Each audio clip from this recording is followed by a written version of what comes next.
Hello again, Internet. Today I got yet another New England IPA for you. And it's a Swedish one, just like a couple of ones I've tried on this channel before. Now it's a new one, Oppigårds New Sweden IPA. Now Oppigårds are not as famous internationally as, say, Oppigårds or Stigberget. They don't have that superstar kind of quality. Makes them beloved by rabid fanboys and nations all over the world. They're just this, well, they call themselves a microbrewery. They're getting pretty big. I mean, they're like, you know, Bells or Founders in America, I'd say, that they're craft brewers, but they're big, they're well known. You find a lot of their beers in the stores. They're dependable. They're not most creative or scene leading like Oppigårds, but they're very dependable. They're good. I've never been disappointed in any beer I had by them, and I've had a lot. So they're usually interesting. And so now, since Fata Morgana and Amazing Haze are selling better than ever here in Sweden, it's definitely something of a New England IPA trend going on here. So Oppigårds, this is their first try in the genre, and it's just a month or so, a few weeks since we started seeing these in the stores.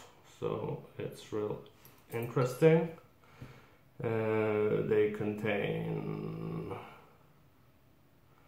barley malts, wheat malts, unmalted wheat, oat flakes, caramel malts, Simcoe, Mosaic, Citra, and Equinaut. That sounds interesting. But they say the hops are among others, Simcoe, Mosaic, Citra, and Equinaut. I mean, why not just write all of them? If you're going to tell us what 4 of them are, why not tell us the rest? But okay. I guess it doesn't matter all that much. Let me use my proper opener for this. But yeah, I'm real interested in what this is going to be like. Not least because this is considerably cheaper than the Fata Morgana, which is pretty pricey for an IPA. So if this is as good, well, yeah, I mean, it's going to be interesting to see. Is this as good as Stigberget's Amazing Haze or Fata Morgana? That costs $1 or more than this per bottle. So I mean, it's a big difference. Does that mean that the quality isn't as good, that they haven't used as much hops, that Oppigårds uses so much hops that they need to charge us a lot? Or are they just charging for their name and their star quality? Or is it that Oppigårds, unlike, for example, Oppigårds, have their own brewery that is pretty big, so they can cut the cost down. They don't have to rent space in someone else's brewery. I don't know. We'll see.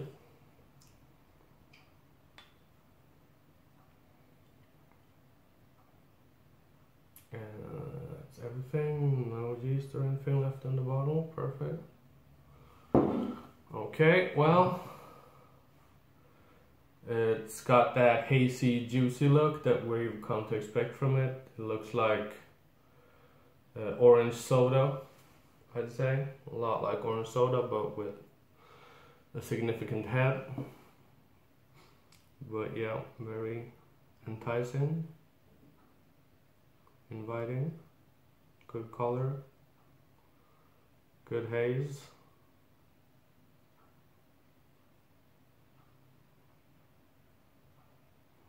Hoppy on the nose, as expected. Tropical hops is the first thing that you feel. It's coming at me hard. Lots of tropical hops. Yeah. Mangoes, mostly very clean hop scent on the nose. Not simple, complex, you know, you got a lot of mangoes, you got some pineapple, a bit of pine in there too. Maybe, yeah.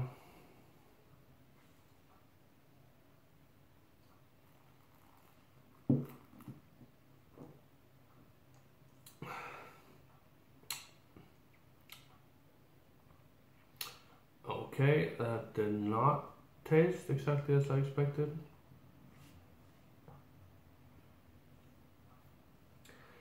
It tastes, wow,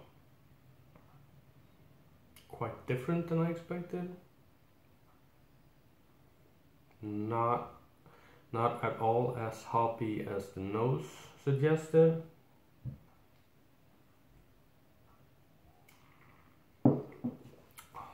Quite a lot more malts actually,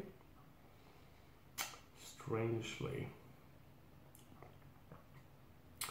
Quite a lot of malts. It's got the light body.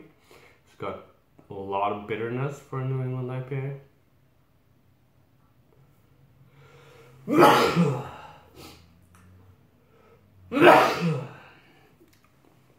A lot of bitterness compared to the others.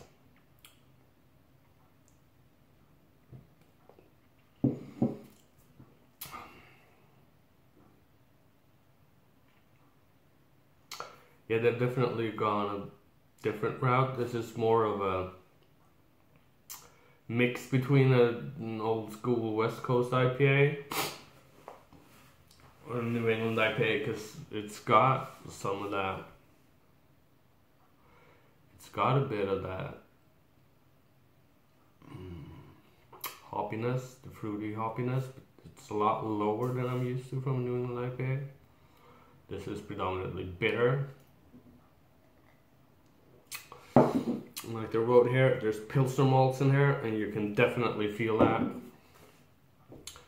If you, like me, were raised on old school European Pilsners, classic kind, you can definitely feel it here. So, I mean, it's not bad or anything. It's a nice beer, but I don't know if I should feel a bit cheated here. I mean, it's a bit of a false marketing. It's not like the New England IPAs, the other ones on the scene now, either in Sweden or America. It's yeah, it's like a strange bastard child between classic Swedish Pilsner and New England IPA.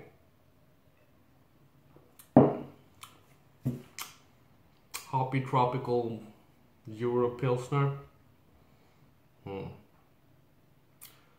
Yeah, might have to think this over for a while, but if you're expecting something like the Fata Morgana, you'll be disappointed. If you want a nice hoppy beer, you'll like it, I think. I guess this is their idea, that they really wanna, you know, go further into the mainstream than say Oppigårds. They don't want to be scene leading, they just want to hang back and copy what they've been doing, but they do it with a more of a mass market appeal, so they give it a bit of a Pilsner touch. So all of the lager hounds out there have something to enjoy.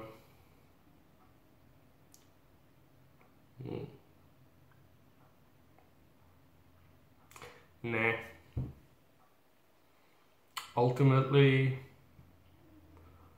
I'm disappointed because I like bold beers and I like brave beers. Beers that dare to have character and dare to be something. This is a cop out.